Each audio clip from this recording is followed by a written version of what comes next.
Hola a tots i a totes. Avui recordarem i identificarem les parts de l'oració, el subjecte i el predicat. També treballarem en les oracions impersonals i personals amb subjecte el·líptic o elidit. Comencem. Recordeu, una oració és un conjunt de paraules amb sentit complet que s'organitza al voltant d'un verb. Caldrà identificar un verb, per això cal que recordeu la classificació de les categories lèxiques i gramaticals. Un verb és una paraula que designa una acció. Quan l'hagueu identificat, l'haurem de preguntar qui fa l'acció, serà el subjecte, i quina acció fa o què és el que fa serà el predicat. Ara bé, subjecte i predicat també són un grup de paraules, recordeu, són sintagmes que tenen també sentit comunicatiu. Per tant, un subjecte estarà format per un sintagma nominal i el predicat estarà format per el sintagma verbal. Podeu recordar els sintagmes en el vídeo anterior. Per fer-ho de manera més fàcil, com podem identificar tant subjecte com a predicat? Recordeu que podeu fer la prova de concordança de gènere i número, de concordar tant el subjecte com el predicat amb el gènere i amb el número.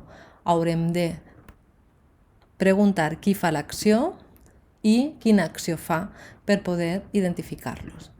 Així que recordeu molt bé aquests tres passos. Busquem el verb, identifiquem subjecte, preguntem qui, identifiquem predicat, quina acció fa.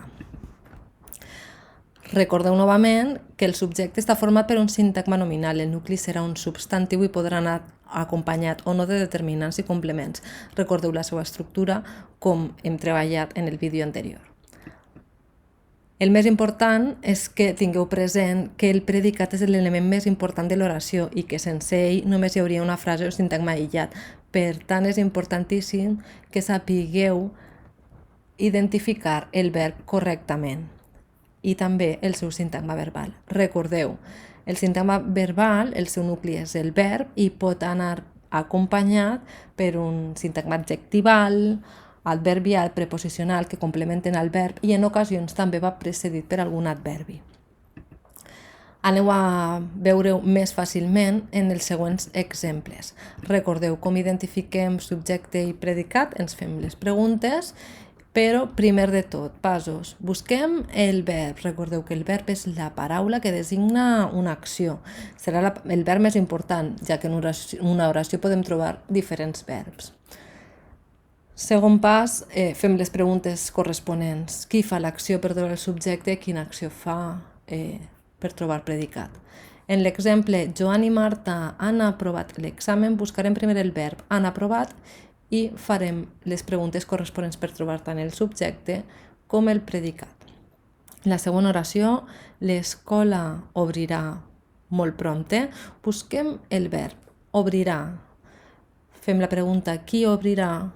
Serà l'escola, el subjecte, i quina acció, què és el que fa? Obrirà molt prompte predicat. Per últim, l'última oració, ells han perdut la pilota. Fixeu-vos, han perdut és el verb al que li farem les preguntes corresponents per trobar el subjecte i el predicat. Una vegada haguem trobat fàcilment subjecte i predicat amb aquestes oracions que tenen subjecte i predicat, també ens hem d'adonar què pot passar les següents accions en el subjecte. Fixeu-vos, pot no estar present en l'oració, ja que es considera innecessari o es sobreentén.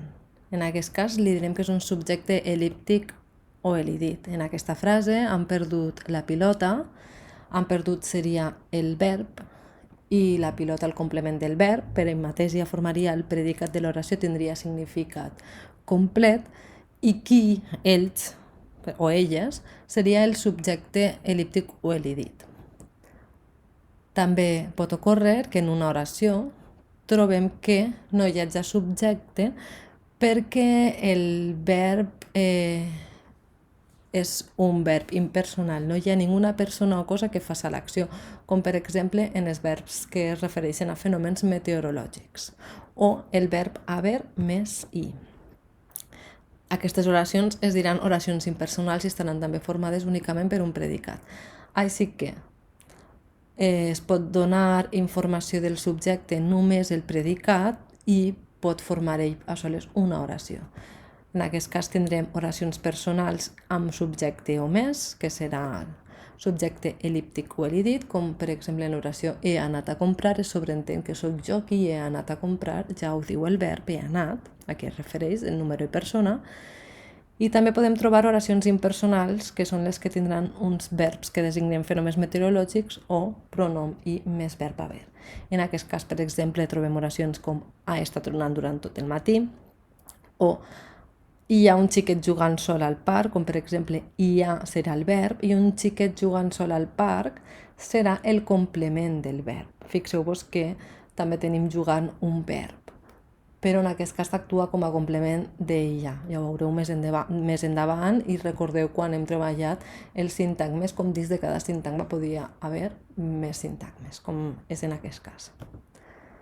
Aquestes són oracions impersonals, recordeu. Una vegada explicat tot el que heu de fer per avui, fixeu-vos i recordeu els enunciats quan trobem paraules, agrupacions ordenades de paraules amb significat complet, poden ser oracions o no. Si no tenen cap verb en forma personal, seran frases, com per exemple bona nit o els xiquets primer. Així no tenim cap paraula que siga un verb, que designe una acció.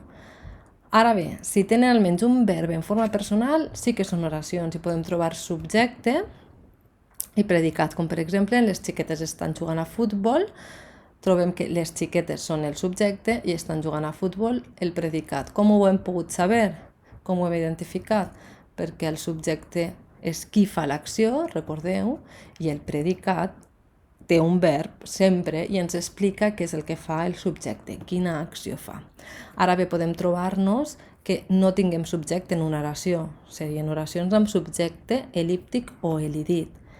Aquestes són les que no estan present el subjecte perquè aquest s'expressa en la forma verbal, és el verb el que ens dona ja la informació d'aquest subjecte, al que li direm subjecte elíptic o elidit. I també pot passar que no estiga present a l'oració perquè no hi ha cap persona o cap cosa que faci l'acció. Així que recordeu que el predicat ens pot donar la informació del subjecte i pot constituir una oració per ell mateix. Seguiu treballant i repassant amb els exercicis proposats i molts ànims.